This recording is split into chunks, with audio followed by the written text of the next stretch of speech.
Hey everybody, Michael Snyder, Pacific Northwest Weather Watch. Today is December 24th. Happy Christmas Eve to everybody out there. What we're looking at here is the mid-level water vapor loop. You can see BC, Washington, Oregon to the right.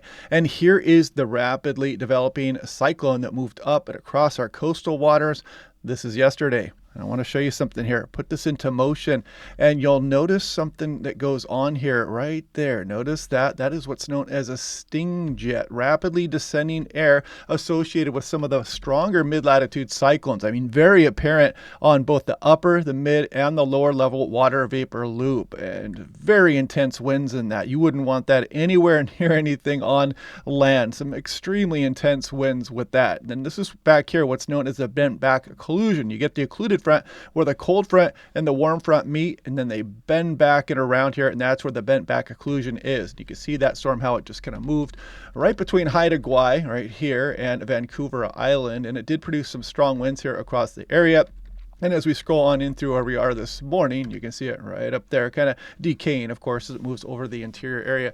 But we have more to come here, folks. And if we take a look, this is the Himawari satellite image. You can see you got China over here. There's Taiwan. And look at this plume, this atmospheric river extending all the way back towards Southeast Asia. And again, from Taiwan, I nicknamed this atmospheric river the Hello Kitty Express just because, you know, Taiwan, it's a big deal there. And I just thought maybe it's coming from Taiwan or whatnot, just kind of having some fun with it. But if you look across the Pacific Ocean north of the Hawaiian Islands, you can again see the extension of that atmospheric river all the way across, and you don't have to be a meteorologist to see where this is heading, right towards the Pacific Northwest. And we're going to have windstorm potential with this as well. We got a lot to go over as far as that. We have multiple storm systems, additional rainfall, we got mountain snows, we got big waves impacting the coastal area. So let's just go ahead and start to dive into things a little bit more here. But before we do so, I want to show you again that atmospheric river all the way back towards Taiwan, racing across Pacific Ocean at the Pacific Northwest as we go through the day on Christmas tomorrow. So yeah, pretty impressive atmospheric river all the way back. Hello Kitty Express. There you go. Taking a look at things right now, we are wrapping up precipitation for the most part across the region. You see some 40s, some 50s there across the Willamette Valley. Not too big of a deal. Get some decent rainfall there. You always like to see it across portions east of the mountains because, you know, they don't get too much over there. A lot of places average less than 10 inches a year. Now, taking a look at some of the wind speeds last night. Let's see if this will reload for me. We did get some gusts, 58 for Snoqualmie, North Bend. So I heard of some power outages out there, a few of them anyway, and some higher gusts out for the east areas. But again, this was nothing like November 19th storm or anything of that nature.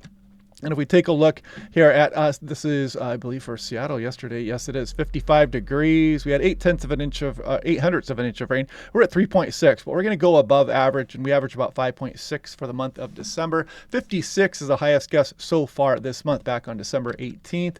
This is Hoquiam. Look at that 79 mile per hour gust back there on December 17th. We're approaching 10 inches of precipitation and lots more to come. If we take a look out here, we're now looking at Pullman, and you can see 1.43 inches of rain. Look at that 61 mile per hour gust back on December 18th, and quite a bit above normal for the month of December, 3.2 degrees to be exact. That's a big difference.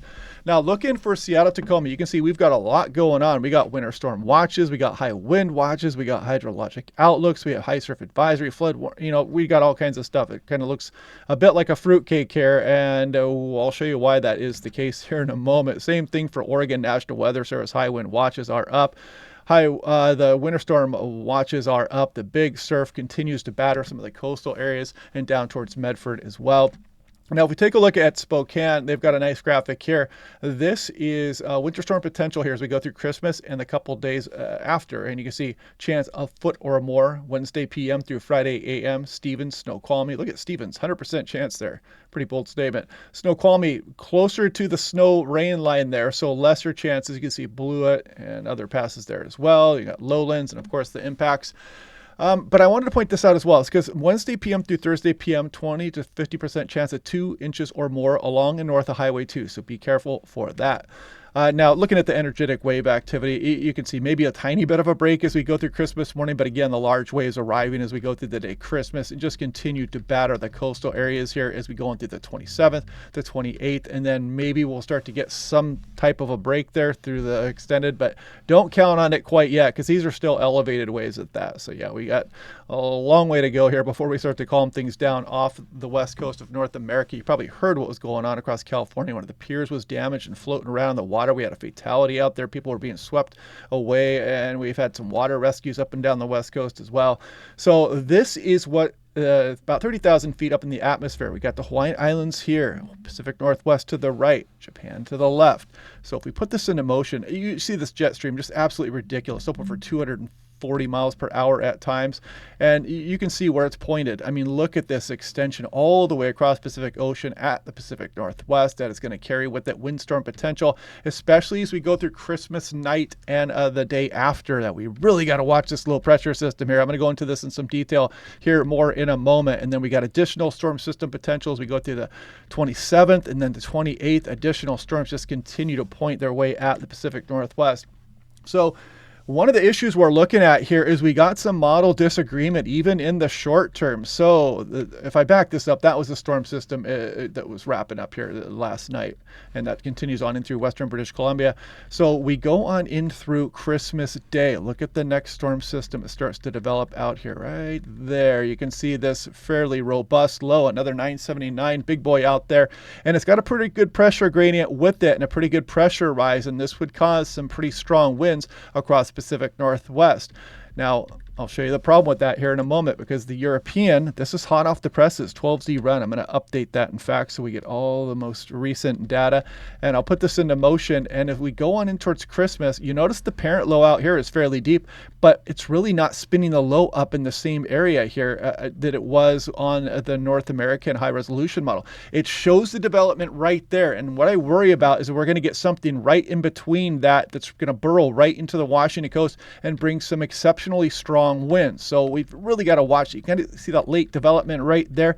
That has trouble written all over it. And why is that? Because if we take a look at the North American model, here we go. We're going to scroll out there and you see these winds approaching the coastline right there. There's that power pack storm as it moves in. If we get something in between the European and the North American, it's probably going to come in right towards the northwest point, Cape Flattery there in Washington, and this is going to move across the region. Could bring some high winds across the Puget Sound, and again, depending on the track, maybe down for places a little bit further south as well.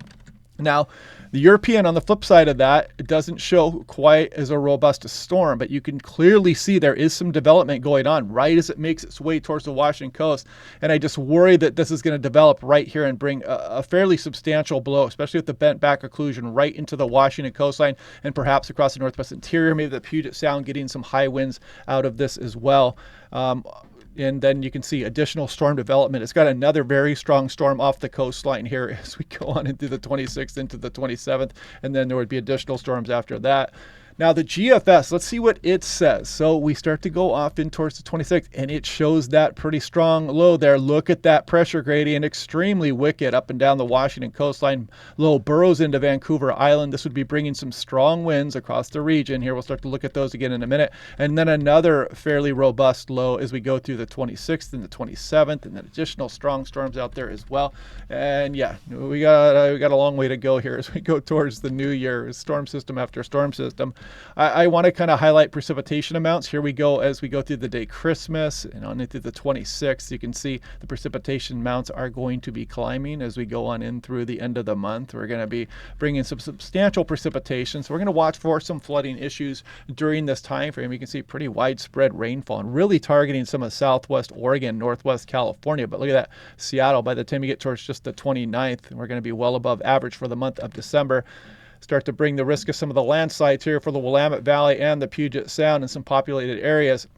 Now, quickly, I want to show you the accumulated positive snow depth. More on the windstorm here in a moment. So checking this out, you can see as we go through the 26th, there's the 27th. This is positive snow depth change here. So we are going to bring some snowfall here. It's going to be lesser, and the rain snow line is going to be close to places like Snoqualmie. But of course, once you get towards Stevens and some of the higher passes here across the region, you are going to be doing better as far as that snowfall is concerned.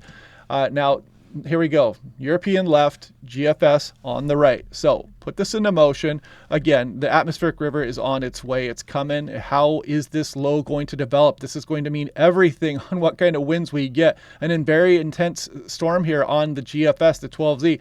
And again, some of these models can underdo the development on that. And I think that might be what the Europeans doing a bit here.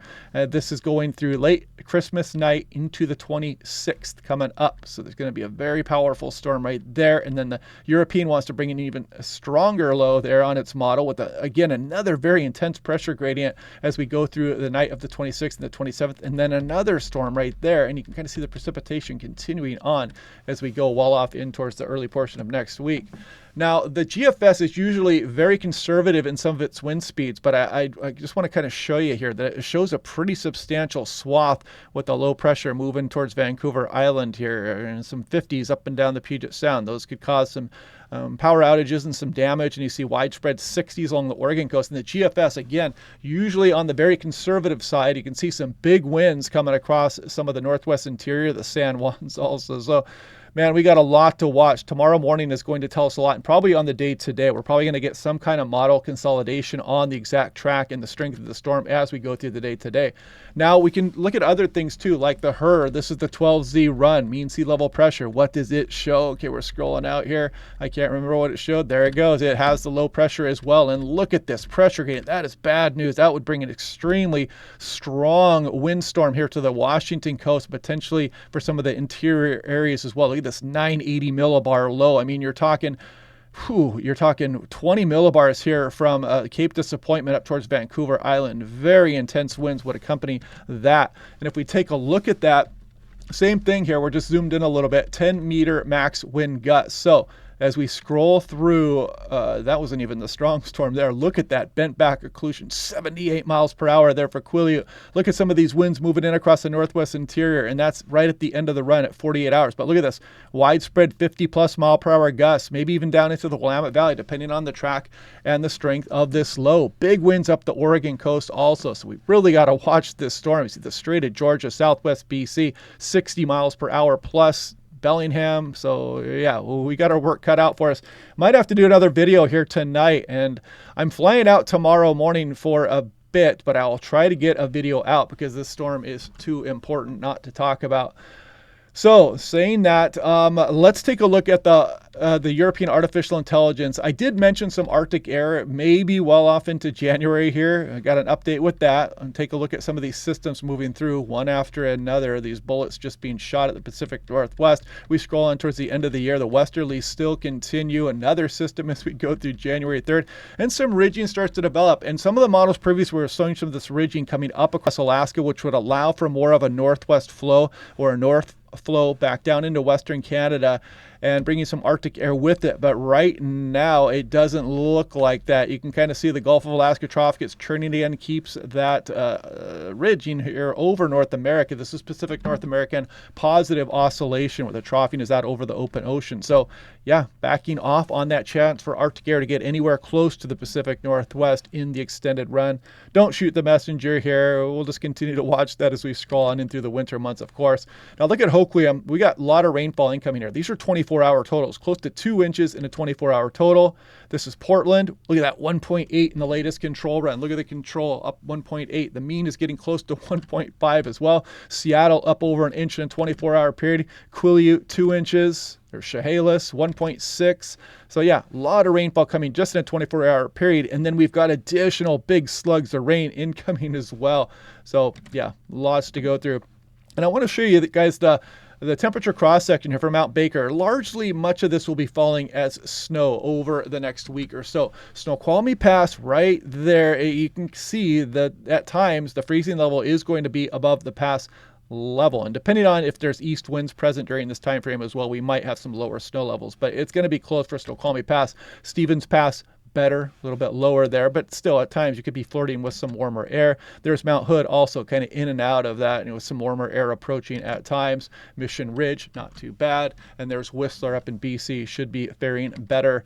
Looking at snow depth, I'll run through this really quick. You can see we'll just use this as a baseline, 55 and 63. As we scroll through, the next couple of weeks here, we do add to the snowpack there. We're not degrading it too badly here, so that's kind of nice to see. But yeah, not an exceptionally snowy period, not like what we can get at this time of year. Avalanche forecast here, we do have considerable across Mount Hood, Cascades, moderate across the Olympics, and they do talk about, some of the avalanche conditions. You can go ahead and read this on the national or the Northwest Avalanche Forecast discussion, and you can see Snoqualmie Pass snow levels they talk about there as well. So I'll let you research that on your own if you want to go out and do that. So taking a look here at this is the Puget Sound. We've built up some pretty good precipitation amounts over the last 15 days, and we're going to get some pretty heavy amounts. So when you get to the right of the line, you start to worry about some of the not avalanche danger, landslide potential for the Pacific Northwest, including the Willamette Valley. And this one here is for the Puget Sound, but you could probably easily recreate this graph for the Willamette Valley also. 6 to 10 day. You can see above average here as we go through the early portion of the new year. But yeah, what a storm last night, moving up off the coast and stayed far enough away to save us from the strongest impacts. But we're not going to be so lucky, I have a feeling, here with the next round of storms. These ones are going to be not quite as deep as this one. It's not going to have probably not a sting jet formation like right there as you saw. You never know. That one might be coming in strong enough to do a little bit of that action here. But the bent back occlusion and the track of these lows are definitely much more favorable for widespread strong winds across the region. And we got the flooding coming up. And again, if you're going out to the coastal areas, very large, energetic waves up and down the west coast of North America. Do not turn your back on the ocean. Don't even think about going in the surf zone. And what else? So yeah, if I don't do another video tonight, I will get one out by tomorrow morning. Then I will be flying out, but I will continue to do daily briefings day by day. Otherwise, what else? Click like and subscribe. We're up over 90,000 subscribers as well, on the way to 100,000. Maybe we can get there this year if we get lucky enough and get an Arctic air outbreak at some point in January or February. We would probably get there quite easily, but it's been such an active November and December to remember, and a long way to go over the next few days. So anyway, I will talk to you guys either later tonight or tomorrow, and I'll see you then.